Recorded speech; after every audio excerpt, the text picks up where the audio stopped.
Good morning, Rebels, and welcome back to my life. Well, it's finally here. Game of Thrones season has returned, and we got the first episode last night. So I want to talk about it today and tomorrow, and we're going to go into what happened on the show and anything that we know about it based on what happened in the books as well. There are obviously going to be spoilers for last night's show, but we won't spoil anything in the future from the books. We'll just talk about any additional data that we have. So the episode starts with this flashback with Cersei Lannister as a child going to visit a witch in the woods to hear about Cersei's future. Now, the witch said something interesting, which is that Cersei would have 3 kids, and their shrouds and their crowns would both be golden. Golden shrouds is obvious. The Lannisters are the richest family in Westeros, but the golden crowns actually refers to their hair. If you'll remember, one of the things that actually tipped Ned Stark off that Cersei and Jaime were doing the do was the history of royal family records in Westeros. Because whenever a Baratheon has a child with a Lannister, the kid comes out with brown hair. Because Cersei's kids all have blonde hair, Ned Stark knew that Robert Baratheon, the king, wasn't the father, and that's how he found out about Cersei and Jaime. Meanwhile, in present time, Cersei and Jaime are like ready to tear each other apart, and Cersei sees Marjorie Tyrell as the threat that the witch also mentioned in the prophecy. And now that some of the prophecy has come true, she's starting to believe the rest of it, and it looks like the Lannisters are ready to fall like a house of cards. Meanwhile, in the Senate, Frank Underwood is facing opposition for— oh, I'm sorry, I got distracted. Wrong show. Meanwhile, in Pentos, everyone's favorite dwarf is alive, and that scene gave us a really good insight into another side of Varys, who's always been, let's face it, super iffy. We were wondering why Varys would save Tyrion when he's always seemed so self-interested, and now we find out that he's actually part of this greater conspiracy to restore Daenerys Targaryen to the throne. If that does end up happening and Tyrion is Daenerys' chief advisor or whatever, that would be like the best thing to happen to Westeros since— well, in the history of the show, that's for sure. More importantly, this gives us Tyrion's next big plot line. We were kind of wondering what might happen to him now. All of his primary antagonists are either dead or too far away to hurt him. I, for one, am very excited to see his character arc this season. No book spoilers. Let's move on to Daenerys. Some organization in Meereen called the Sons of the Harpy is killing her unsullied in the streets, or in this case, the brothels. The Sons of the Harpy are basically rebels who aren't too happy about their new queen, so they're trying to force her out of the city. The thing is that she's too well protected, so they have to start at like a more ground grassroots level. But this murder puts pressure on Daenerys, and because it happened right at the same time that she got the proposal to reopen the fighting pits, we have to wonder who the Sons of the Harpy are actually working for. And her sort of boyfriend Dario said something really interesting when he was re-entering the city with the emissary, saying, "Your friends haven't been behaving themselves." So it looks like Dario actually knows something about the Sons of the Harpy, but whatever it is, he's definitely not telling Daenerys. Daenerys is a great character because, like Tyrion and Jon Snow, she's always searching for balance. She's good at politics, but she's also very compassionate. She'll totally kill you if she has to, but she'd rather not if it's not necessary for the safety of her people. I feel like she goes through constant evolutions of knowing what she should do and what she's being advised to do and not wanting to do it, and eventually coming upon some better solution. Maybe not the best one, period, but like much better than what her advisors are telling her to do. In this season, she's gonna have to reclaim her identity as the mother of dragons. She's kind of lost that part of herself, as we saw when she went to visit Rhaegal and Viserys. But if she can get that back, and then Tyrion shows up to help her, with Varys by their side,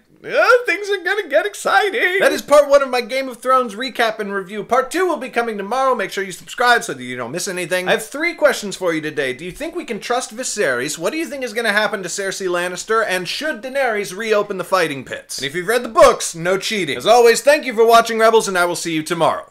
Maybe. Bye! Just a quick reminder, Rebels, if you want to contribute to the YouTube channel, you can become a patron at patreon.com, or now you can give a one-time gift through YouTube's new fan funding feature. Just click on that little eye at the top right corner of the video. See you tomorrow. Bye.